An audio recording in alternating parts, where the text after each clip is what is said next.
দিনটা ছিল 21শে ফেব্রুয়ারি 2025, আন্তর্জাতিক মাতৃভাষা দিবস আর শ্রীমায়ের জন্মদিন। আমি বাংলায় গান গাই, আমি আমার আমিকে এই বাংলায় চিরদিনই খুঁজে পাই। শুভ মাতৃভাষা দিবসের শুভেচ্ছা সবাইকে। আপনাদের সবাইকে স্বাগত জানাচ্ছি আমাদের দক্ষিণ ভারত সিরিজের অন্তিম পর্বে। আমরা পন্ডিচেরি থেকে রওনা দিয়েছিলাম চেন্নাইয়ের উদ্দেশ্যে। রাতে চেন্নাই থেকে ফ্লাইট ধরে ফিরে আসব কলকাতা। পথে আজ আমরা দেখে নেব সপ্তম অষ্টম শতকে পল্লব রাজাদের তৈরি মহাবলীপুরম। আপনারা যদি চেন্নাই থেকে রাতের ফ্লাইট নেন, তাহলে পন্ডিচেরি থেকে সকালে বেরিয়ে মানে মোটামুটি 8:30টার সময় যদি বেরিয়ে পড়েন, তাহলে মাতৃমন্দির মানে অরোভিলে ট্যুর করে তারপর আপনারা কিন্তু মহাবলীপুরম দেখে রাতের ফ্লাইট ধরে বাড়ি ফিরতে পারেন। আলাদা করে দিন নষ্ট হবে না, একদিনেই পুরোটা হয়ে যাবে। এটা কিন্তু একটা ভালো প্ল্যান হতে পারে। যদি সময়ের স্বল্পতা থাকে তাহলে এইভাবে করতে পারেন। পন্ডিচেরি থেকে মহাবলীপুরমের দূরত্ব 95 কিলোমিটার, আর সেখান থেকে চেন্নাই ইন্টারন্যাশনাল এয়ারপোর্ট আরও 60 কিলোমিটার। আমরা উবার থেকে মহাবলীপুরম অবধি একটা ইন্টারসিটি ক্যাব বুক করে নিয়েছিলাম। খরচ পড়েছিল 1600 টাকার মতো, বেশ সস্তাতেই পেয়েছিলাম। মহাবলীপুরমে আমার ছাত্র বোধায়ন আসবে আমাদের সঙ্গে দেখা করতে। ওর সাথেই মহাবলীপুরম ঘুরে আমরা চলে যাব চেন্নাই। ওই ড্রপ করে দেবে আমাদের এয়ারপোর্টে।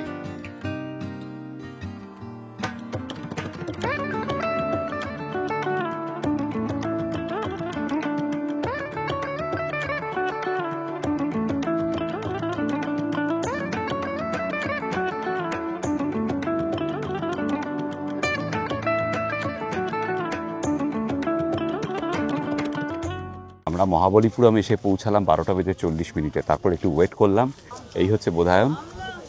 এই বোধায়ন, একটু এদিকে তাকাও।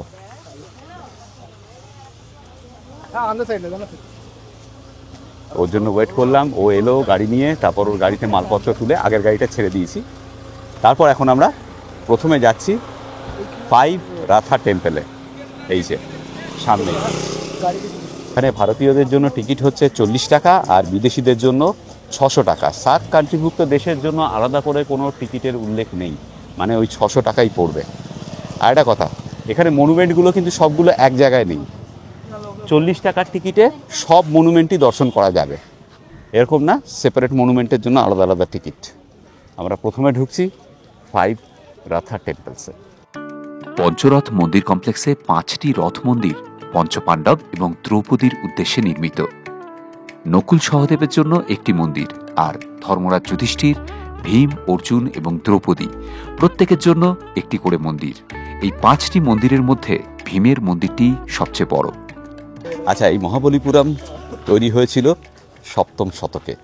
রাজা নরসিংহবর্মন সেকেন্ড উনি তৈরি করিয়েছিলেন। ওনার রাজত্বকাল ছিল 695 থেকে 728 খ্রিস্টাব্দ অবধি। তো 695, 700 এরকম সময় শুরু হয়েছিল আর শেষ হয়েছিল 720 সাল এরকম সময়। রাজা নরসিংহবর্মনের সময়টা কিন্তু অতটা যুদ্ধ বিগ্রহ কিছু ছিল না, সেই জন্য স্বাভাবিক কারণেই এই ধরনের মন্দির কমপ্লেক্স তৈরি করা সম্ভব হয়েছিল। আরও একটা কথা, নরসিংহবর্মনের সময়, ওনার সময় উনি কিন্তু দূত পাঠিয়েছিলেন চীনের রাজদরবারে, এবং চীনের রাজদরবার থেকেও দূত এসেছিল এখানে। মার্কো পোলো যখন সাউথ ইস্ট এশিয়া থেকে 1280 বা ওই রকম সময় ফিরে যাচ্ছিলেন ভেনিসে, তখন কিন্তু উনি এই মহাবলীপুরমের কথা উল্লেখ করেছিলেন, যদিও মার্কো পোলো নিজে এখানে আসেননি। এই যে এই মন্দিরটি হলো মহাবলী ভীমসেনের মন্দির। প্রত্যেকটি মন্দির মনোলিথিক, মানে একটি গ্রানাইটের পাথর কেটে বানানো।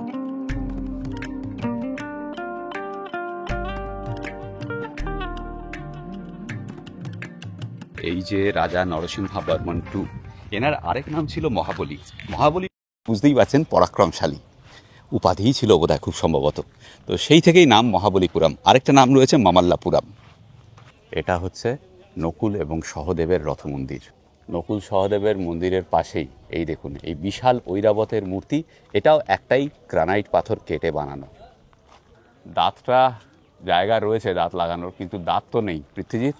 হ্যাঁ, সেই বলছি, মানে আসল দাঁতের তো চাহিদা আছেই হাতির, আসল হাতির দাঁতের, নকলেরও নিজ্ঞাত চাহিদা আছে, নাহলে এটাকে খুলে নিয়ে গেল।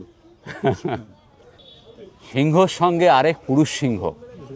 পৃথ্বীজিৎ, বলো বলো, কি মনে হচ্ছে? কিছুই মনে হচ্ছে না, এগুলো দেখে আর কি মনে হবে, বিস্মিত আমি যে এত সুন্দর কাজ এখানে, এত সুন্দর পাথর কেটে বানানো, সেটা থেকে সত্যিই ভালো লাগছে। তবে একটা কথা ভাব, যে কারিগরেরা আজ থেকে ভাব 700 সাল মানে 700 এডি, হ্যাঁ। সেই সময় কোনো এক কারিগর এটা বানিয়েছে, দিন রাত খেটে, মানে কোনো একদল কারিগর তারা দিন রাত খেটে এইসব বানিয়েছে, সেটাই তারা কোথায় সেটাই তারা কোথায়, কিন্তু তাদের কীর্তিগুলো তো রয়ে গেছে, নিজেদের সৃষ্টির মধ্যে দিয়ে তারা অমর হয়ে গেছে, হয়তো আমরা তাদের নাম জানি না সবার। ঠিক।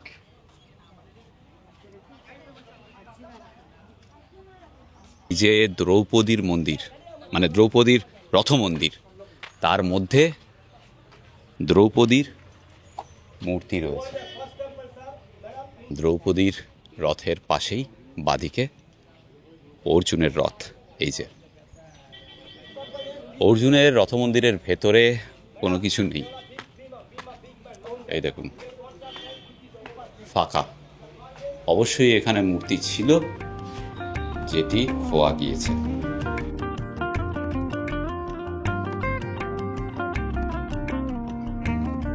দ্রৌপদী আর অর্জুনের রথের মন্দিরের পেছনে রয়েছে এই নন্দীর মূর্তি। তাহলে এখন অনেক উন্নতি, তখনকার জিনিসগুলো রেদার এখন আমরা প্রিজার্ভ করতে পারছি না ঠিকঠাক, নষ্ট হয়ে গেছে। 7 বছরে হয় তাই, হ্যাঁ মনে হয়। আমাদের মধ্যে ডিসকাশন চলছে যে এই যে মনোলিথ আর্কিটেকচার, আপনারা বুঝতে পারছেন কিনা জানি না, একটা পাথরকে কেটেই কিন্তু পুরো এই রথগুলো তৈরি করা। আর এগুলো গ্রানাইটের পাথর। গ্রানাইট হওয়ার জন্য সমুদ্রের পাড়ে থাকা সত্ত্বেও এই নোনা বাতাসে অতটা ক্ষতি হয়নি। আর আমাদের মধ্যে ডিসকাশন চলছে যে এই মনোলিথের সর্বোৎকৃষ্ট এক্সাম্পল হচ্ছে কৈলাসা, হ্যাঁ ইলোরা কৈলাস টেম্পল। একদম একদম। যাই হোক, মানে ভাবা যে ওরম ভাবে থেকে নিচে অব্দি কাটানো ওটা মুশকিল। হ্যাঁ মানে সেটাই তো বলছি, অসাধারণ। এটাও খারাপ নয়, খুব সুন্দর কাজ এখানে। এখানে মূলত 3 ধরনের আর্কিটেকচার রয়েছে। রথ মন্দির যেটা দেখলেন, একটা কেভ মন্দির রয়েছে এক জায়গায়, আর ওপেন রক রিলিফ। তার মধ্যে সবচেয়ে যেটা পপুলার সেটা হচ্ছে কৃষ্ণাস বাটার বল, দেখাবো আপনাদের, আর অর্জুনাস পেনাস। পল্লবদের সময়ে এখানে প্রচুর এইরকম আর্কিটেকচারাল মার্ভেল তৈরি হয়েছিল। রাজা নরসিংহ বর্মনের সময় সম্ভবত এই মহাবলীপুরমের মধ্যে দিয়ে তার শিখরে পৌঁছায়। আচ্ছা, এখানে মহাবলীপুরমে সব কিন্তু একটাই কমপ্লেক্সের মধ্যে নয়। আমরা যেমনি রথ টেম্পলগুলো দেখলাম, তারপর এখন দেখবো অর্জুনাস পেনাস, তারপর আবার শোর টেম্পল ওপাশ দিয়ে যেতে হবে। গরমের সময় এলে দুপুরবেলা একটু চাপই হবে, চেষ্টা করবেন আর্লি ইন দ্য মর্নিং আর লেট ইভিনিংয়ে আসতে, বা বিকেলবেলা অ্যাটলিস্ট 4টের সময় যদি এসে পৌঁছান। এখানে খুব সম্ভবত 6টা অবধি খোলা থাকে। আমি নিচে লিখে দিচ্ছি ওপেনিং আর ক্লোজিং টাইম, এএসআই এর ওয়েবসাইটেও আপনি পেয়ে যাবেন। আর টিকিট এএসআই এর ওয়েবসাইট থেকেও করে আসতে পারেন, অ্যাপ থেকেও করে আসতে পারেন। অর্জুনাস পেনাস, চলুন। বাহ, এখানে একটা হেরিটেজ মিউজিয়াম রয়েছে, heritage museum and maritime museum. এটা জন্য টিকিট লাগে 10 টাকা বড়দের, 5 টাকা ছোটদের। আর এর ভেতরেই রয়েছে মহাবলীপুরম লাইট হাউস, যেটা বাইরে থেকে দেখছিলাম আমরা। ভিডিও ক্যামেরার জন্য 25 টাকা আর নর্মাল ক্যামেরার জন্য 20 টাকা। ভিজিটিং আওয়ার্স হচ্ছে সকাল 10টা থেকে দুপুর 12:30 আর 2টোর থেকে বিকেল 4:30। আমরা অর্জুনাস পেনাসে যাচ্ছিলাম, বাদিকে একটা গুহা মন্দির, তার মধ্যে গোবর্ধন পর্বতের যে ঘটনা সেটা খুব সুন্দর করে দেওয়ালের ওপর ফুটিয়ে তোলা হয়েছে। দেখুন কি অপূর্ব কারুকাজ। এই যে দেখুন, ইনি হচ্ছেন শ্রীকৃষ্ণ, এই যে গোবর্ধন পর্বত বাহাতে ওপরে ধরে রেখেছেন, আর নিচে বৃন্দাবনবাসী সবাই এখানে রয়েছেন।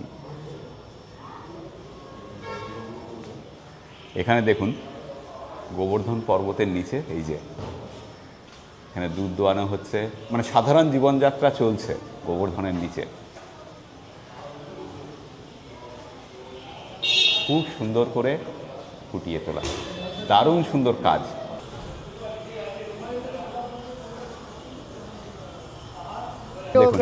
আরেকটা, এখানে দেখুন আরেকটা গুহা মন্দির, এই যে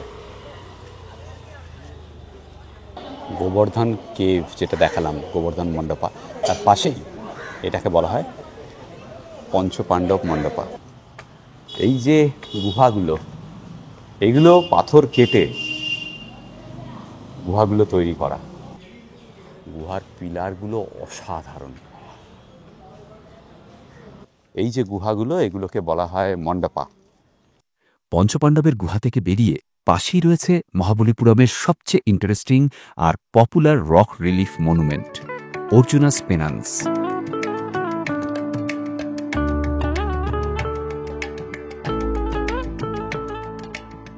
এই রিলিফটি তৈরি হয়েছিল চালুক্যরাজ দ্বিতীয় পুলকেশীর বিরুদ্ধে প্রথম নরসিংহ বর্মনের যুদ্ধ বিজয়কে সেলিব্রেট করার জন্য। এই রক রিলিফটির দুটি ব্যাখ্যা রয়েছে।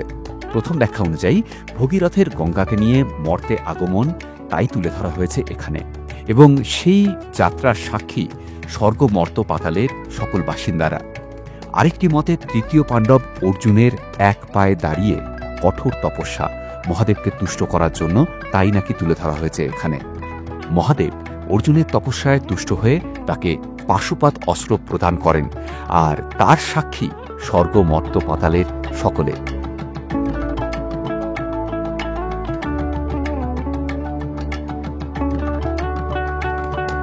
গরম যে লাগছে না তা নয়, কিন্তু হাওয়াটা ঠান্ডা। এই রকম সময় আপনি যদি থাইল্যান্ডে যান, এর থেকে কিন্তু অনেক বেশি গরম লাগবে, তার তুলনায় কমফোর্টেবল, অনেক কমফোর্টেবল। হাওয়াটা অসাধারণ। এই যে দেখুন, দেখতে পাচ্ছেন কিনা জানি না, আর বুঝতে পাচ্ছেন কিনা জানি না, অবশ্যই ওর কাছে যাব। এটাই সেই বিখ্যাত কৃষ্ণাস বাটার বল। ব্যালেন্সিং রক এমনভাবে রয়েছে মনে হচ্ছে পড়ে যাবে, কিন্তু ঢালের ওপর জাস্ট আটকে রয়েছে। সামনে থেকে দেখাচ্ছি, দাঁড়ান। কৃষ্ণাস বাটার বল একটি সম্পূর্ণ ন্যাচারাল মনুমেন্ট, যা প্রকৃতির খেয়ালে তৈরি। দেখতেই পাচ্ছেন একটি বিরাট 250 টনের 6 মিটার বাই 5 মিটার গ্রানাইটের পাথর প্রকৃতির নিজস্ব খেয়ালে ঢালের উপর জাস্ট আটকে রয়েছে। কৃষ্ণাস বাটার বল। আচ্ছা, ব্রিটিশ আমলে অনেক চেষ্টা করা হয়েছিল এটাকে সরানোর, ইভেন হাতি দিয়ে, দড়ি দিয়ে বেঁধে হাতি দিয়ে টেনেও সরানোর চেষ্টা করা হয়েছিল, তারপরেও কিন্তু এটা হেলানো যায়নি। আশ্চর্য, তাই না? মানে পাবলিক সেফটির জন্য এটা করার চেষ্টা করা হয়েছিল বারবার। বিংশ শতকে এটাকে ফেলে দেওয়ার চেষ্টা করা হয়েছিল যাতে কোনোভাবে দুর্ঘটনা না ঘটে, কিন্তু আলটিমেটলি এটাকে হেলানো যায়নি, এটা এভাবেই রয়েছে। পিছনে আরও গুহা মন্দির রয়েছে।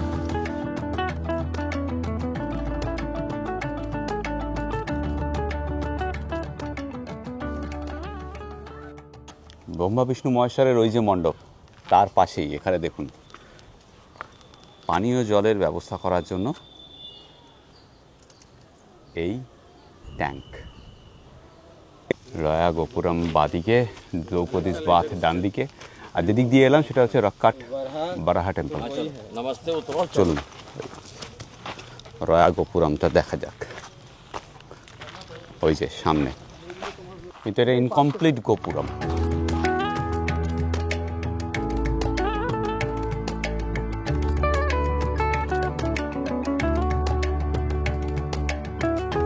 দ্রৌপদী স্নানের জায়গা বলে যেটা রয়েছে সেটাই দেখে আসা যাক।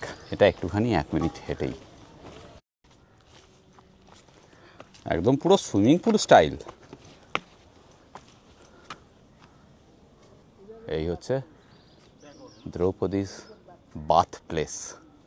ওই সোজাই হচ্ছে সেই বাটার বল, আর ডান দিকে বরাহের গুহা মন্দির।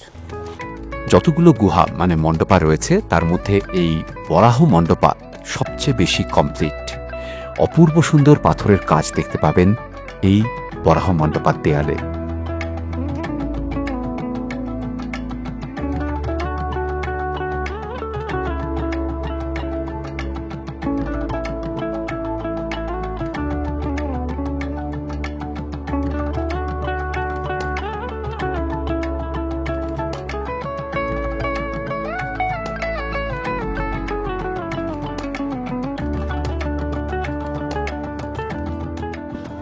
আমার পেছনের এই যে দ্রাবিড়িয়ান স্টাইলের মন্দিরটা দেখতে পাচ্ছেন, এটাকে বলা হয় গণেশ রথা টেম্পল।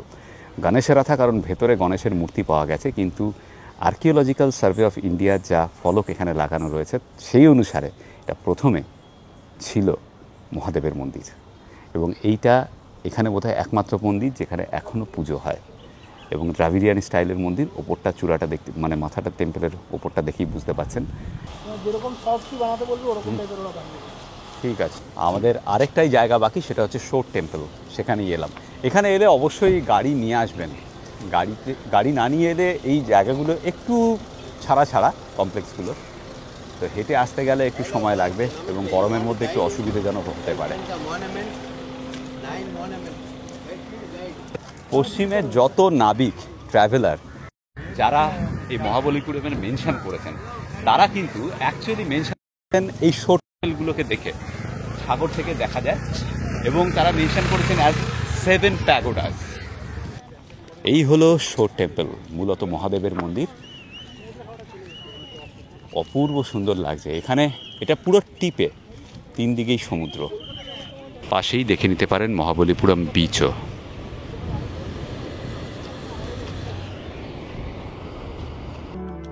প্যাগোডা স্টাইলের এই শৈব মন্দিরটি ছাড়াও এখানে আরও 6টি মন্দির ছিল বলেই আর্কিওলজিস্টদের বিশ্বাস। সেজন্যই ইউরোপীয় নাবিকরা 7 প্যাগোডাস হিসেবে এই জায়গার উল্লেখ করেছেন বিভিন্ন সময়। বাকি 6টি মন্দির খুব সম্ভবত সাগরে তলিয়ে গিয়েছে বলেই ধারণা। সুনামির সময় সমুদ্রের জল এখানে সরে গিয়েছিল, তখন একটি মন্দিরের ধ্বংসাবশেষ দেখা গিয়েছিল এখানে। গর্ভবতী মহিলা এবং সিনিয়র সিটিজেন, সেই সঙ্গে যাদের হাঁটতে চলতে অসুবিধে রয়েছে, তাদের জন্য এই ধরনের ব্যাটারি চালিত গাড়ি এখানে পাওয়া যায় কমপ্লিমেন্টারি। এখন সময় 3:40। সাংঘাতিক গরম লাগছে। আর 20-25 মিনিট পর থেকেই রোদ্রের তেজটা কমে যাবে। 3 জনেরই খিদে পেয়েছে। এখানেই এই শোর টেম্পলের পাশেই মাদ্রাস ক্রনিকল, এখানেই খাবো ঠিক করলাম।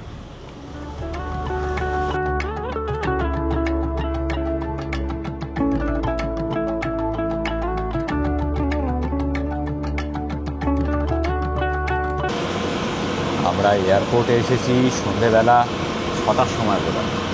রাত 9টার ফ্লাইট ছিল এয়ার ইন্ডিয়া এক্সপ্রেস, কিন্তু সেই ফ্লাইট 2বার ডিলে হলো। এখন বাজে রাত 10:20। এখন বলছে ছাড়বে 10:50। আমরা বোর্ড করছি। মানে এতগুলো টাকা দিয়ে টিকিট কেটে, হ্যাঁ, তারপরেই লেট। এবং ওরা একটা, এবং এর উত্তর দেওয়ার মতো কেউ নেই। না, যাই হোক, এগুলো বললে আবার আপনারাও বলবেন আমরা অভিযোগ করছি দেশের ব্যাপারে। কিন্তু ওই আর লেট আমাদের পেছু ছাড়ছে না। এবং তারপর কি খিদে পেলে বাধ্য হয়ে 450 টাকা দিয়ে স্যান্ডউইচ, না হলে 400 টাকা দিয়ে ইডলি খেতে হবে। হ্যাঁ, বাধ্য হয়ে, কিছু করার নেই। সে ব্যাপারে কোনো কম্পেনসেশন বা কিছু নেই।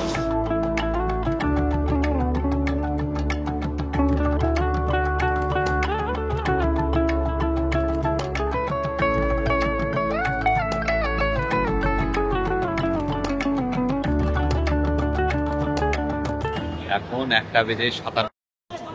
রাত 1:57। অবশেষে এসে পৌঁছালাম কলকাতা এয়ারপোর্টে, মানে নেতাজি সুভাষচন্দ্র বসু আন্তর্জাতিক বিমানবন্দরে। কেমন লাগলো আমাদের এই সিরিজ? দক্ষিণ ভারত ভ্রমণের প্রথম সিরিজ ছিল আমাদের এক্সপ্লোরার শিবাজি চ্যানেলে। প্লিজ কমেন্ট করে জানাবেন কেমন লাগলো। আর যেটা আমি সবসময় বলি, সবাই ভালো থাকবেন, ভীষণ আনন্দে থাকবেন, আর সঙ্গে অবশ্যই রাখবেন আমাদের চ্যানেল এক্সপ্লোরার শিবাজি। নতুন নতুন জায়গা, নতুন নতুন ভ্রমণের গল্প নিয়ে ফিরে আসবো আপনাদের কাছে।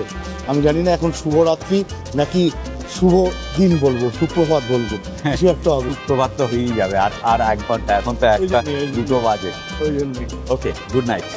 আমি শিবাজি, আর আমি পৃথ্বীজিৎ। আর আপনারা দেখছেন আমাদের চ্যানেল এক্সপ্লোরার শিবাজি। আমরা বিভিন্ন জায়গায় ঘুরে বেড়াচ্ছি আর তার ভিডিও করে এই চ্যানেলে দিচ্ছি। যদি ভিডিওগুলো ভালো লাগে তাহলে অবশ্যই লাইক, শেয়ার এবং সাবস্ক্রাইব করবেন। সাবস্ক্রাইব করার সময় বেল আইকনটা অবশ্যই ক্লিক করবেন, তাতে আমরা যখনই একটা ভিডিও দেবো তার ইনস্ট্যান্ট নোটিফিকেশন আপনাদের কাছে পৌঁছে যাবে।